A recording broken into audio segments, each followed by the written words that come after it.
அஸ்ஸலாமு அலைக்கும் வரஹ்மத்துல்லாஹி வபரகாத்துஹு. அன்பார்ந்த அனைத்து உறவுகளுக்கும் இனிய இரவு வணக்கம். மீண்டும் சர்ஃபான் லக் BA2 சேனலூடாக உங்களை சந்திப்பதில் மிக்க மகிழ்ச்சி. மிக மிக முக்கியமான சில தகவல்களோடு தான் வந்திருக்கேன். வீடியோவை கடைசி வரைக்கும் பாருங்கள். தெரியாத நண்பர்களுக்கும் மறக்காமல் ஷேர் பண்ணுங்கள். வீடியோ பிடிச்சிருந்தா ஒரு லைக் பண்ணுங்கள், சப்ஸ்கிரைப் பண்ணுங்கள், மறக்காமல் பெல் பட்டனை மோல் செலக்ட் பண்ணுங்கள். அப்போ தான் நான் போடக்கூடிய ஒவ்வொரு தகவல்களும் உங்களுக்கு நோட்டிஃபிகேஷன் மூலம் கிடைக்கும். தயாராகுங்க. நீங்கள் ரெடியாக இருக்கீங்களா? ஏப்ரல் 22 2025 ஆரம்பம் 100 50. அதே போல் இதோ சிரிச்சவாயன் வெடிபட்டு விடுதலை பார்க்கலாமா? அடுத்த தகவல் என்னென்னா, கடந்த 19 23 மட்டுமே பல தரப்பட்ட சுற்றி வளைப்பில் பலரும் கைது செய்யப்பட்டு நாடு கடத்து மையத்துக்கு அனுப்பப்பட்டிருக்காங்க. 461 பேர் மற்றும் 505 பேர். பல பகுதிகளிலையும் அதிரடியான சோதனை. குறிப்பாக இன்றைக்கி வெள்ளிக்கிழமை எல்லா பகுதிகளையும் முற்றுகையிட்டு சோதனை பண்ணுவாங்க. வெளியில் போகிறவங்க ரொம்ப கவனமாயிருங்க. தொடர்ந்துமே அவேர்னஸ் பண்ணுறது.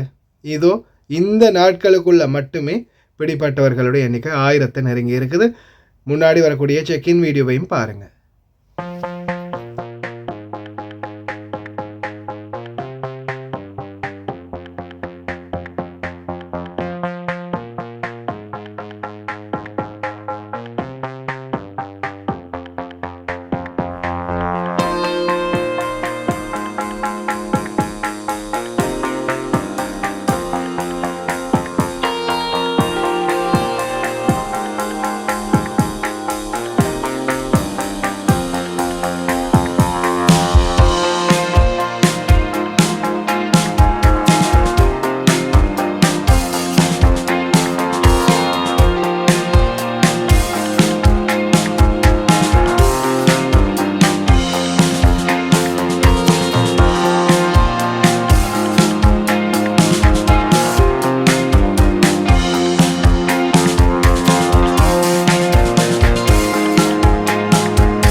பாவிகளா வச்சுட்டாங்க ஐயா ஆப்பு அப்படின்ன மாதிரி.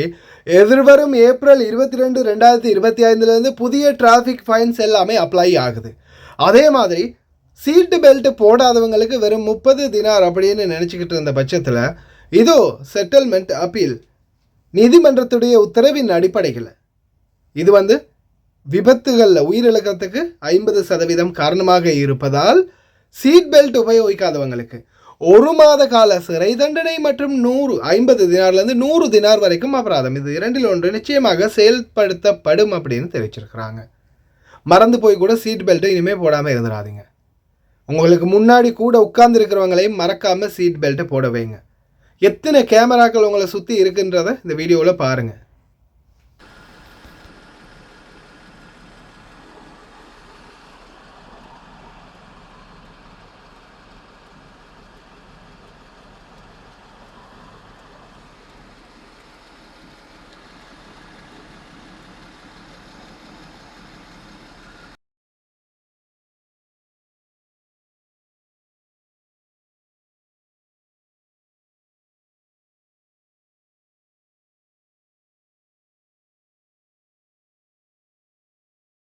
Maybe light is, it's like this light coming, you see?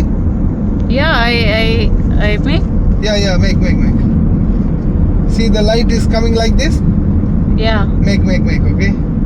Make good perfectly.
பார்த்து நிதானமாக வண்டி ஓட்டுங்க, இல்லைன்னா ஃபைனை கட்டுங்க, உள்ள ஒரு மாதம் போய் உள்ளே இருங்க. என்ன பண்ணுறது, சொல்ல வேண்டியது நம்ம கடமை.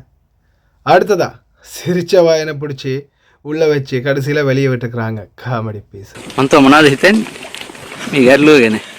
නඩුව සම්බන්ධයෙන් අපේ ලෝයට අහන්න පුළුවන්. ඇත්තම ඔබතුමා වැරද්දක්ද කරේ එතන? ඔබතුමා දැන් මොනවද හිතන්නේ ගැන? ලෝස්ලා ඉන්නේ ඒ කියන්නේ මනුස්සයෙක් ඉන්නේ ඒ නිසා මට ඒක කියන්න ඕනේ නඩුව ගැන අපිට ඇත්තම මොකුත් කියන්න බෑ.